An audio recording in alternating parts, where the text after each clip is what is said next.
What is your new book, Me Time Monday, all about? Great question to kick all of this off with.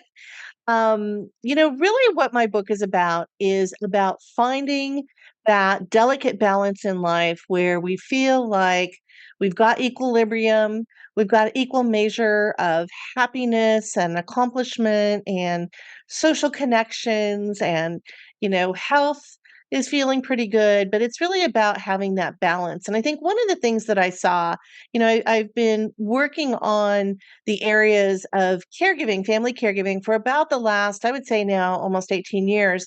And when I wrote my first book, A Cast of Caregivers, back in 2013, which is 10 years ago, which I can't believe, um, I had a chapter in there called Me Time Monday, and the concept was around self care.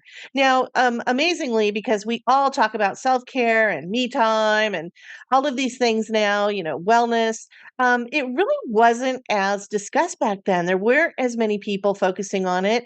I had been part of working on one of the very first research studies that came out on caregiver health and how very often caregivers feel so stressed from this new responsibility of caring for a loved one, particularly an older loved one like a parent or an in-law or grandparent.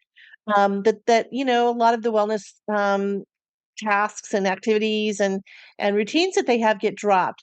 And no criticism, because it's really hard when we aren't expecting something. It's hard to keep everything flowing really smoothly. So Meantime Monday actually then became a workshop that I did for employers and other organizations, which was about finding the essence of how do you practice self-care and how do you do it so that it's easy, so it doesn't take up a lot of time, because we all know caregivers have no time.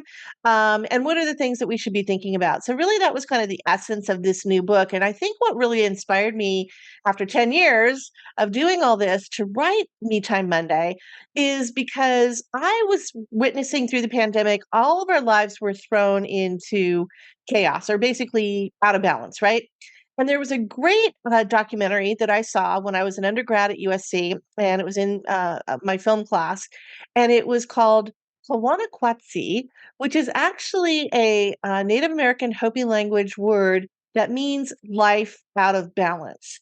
And the more I started to do a little bit of research on that, I realized that it wasn't really just the pandemic, because there were other things that we were certainly feeling that our lives were out of balance, whether it was that work life balance that we all talk about, whether it was all the technology now in our lives.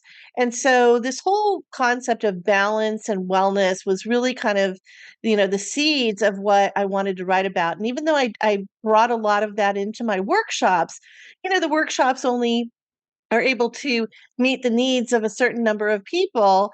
And I wanted to really spread the word further. So I've been doing a lot of writing, a lot of research. In fact, I researched over 450 scientific studies and peer-reviewed studies, as well as other books, and watched documentaries and went to conferences and heard other speakers speak.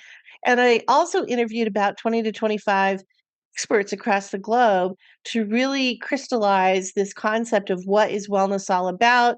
How do we find balance? And part of what I describe in the book is I tell you about the techniques and the tips, which is the Me Time Monday part. But then I take you into what I call the 7 elements of your life. And I really feel like those are the 7 elements that really bring balance. And I'm not going to get into it right now. I don't know if we have a question on this, but 7 is a very powerful number, by the way.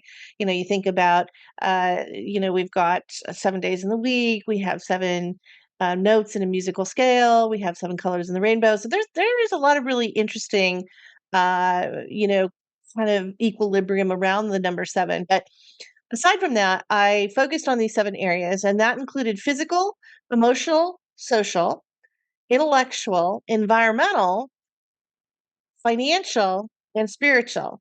And what I really think is interesting, and I'll talk in a minute because I know we have a question on this, is the environmental piece is not what you might think of as being kind of a sustainability program or equal friendliness. It's really about how our environments support our overall well-being and our health.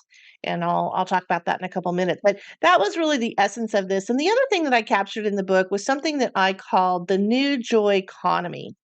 And what's interesting about this term, and I think I had heard it or seen it somewhere. So, it wasn't necessarily that I'm the one that came up with this, but I'm going to run with it and I'm going to make it big because when you think about it, when we came through the pandemic, we were isolated. Obviously, we lost, some family and friends. People were losing jobs, losing businesses. There was a lot of loss that we were suffering from. And, we wanted to get back to, again, a better balance in life, celebrate more, come back together. And so when I think about economies, we don't have a lot of control over inflation. I do work in the aging space as a corporate gerontologist, and we talk a lot about the longevity economy, which is an $8.3 trillion market. And what that represents is that people over the age of 50, that's their buying power and their contribution back into the economy in our society. We also talk about the care economy, and we know that that's a growing economy. In fact, I think it was the World Economic Forum who said it's the number one fastest growing economy because we're going to have so many more people living longer. We're going to need more people who really focus on care, particularly towards more of that third, part of life. And so I do a lot of work in those economies, but we don't have control over those, right? Those are just going to happen because of trends and demographics and, things that we see with financial markets and business and all of that. But we do have control over the joy economy because the joy economy is very personalized. It's just for us.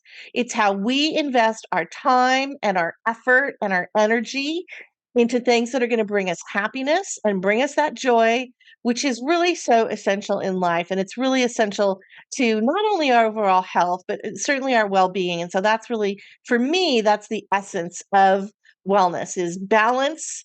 And then couple that with joy, which is how I got my subtitle for my book, How to Find Balance and Joy for a Busy Life. But that was really what I thought about, and what the book is really going to hopefully help readers understand and give you some really great resources and some great techniques on how to capture this for yourself and create your own joy economy.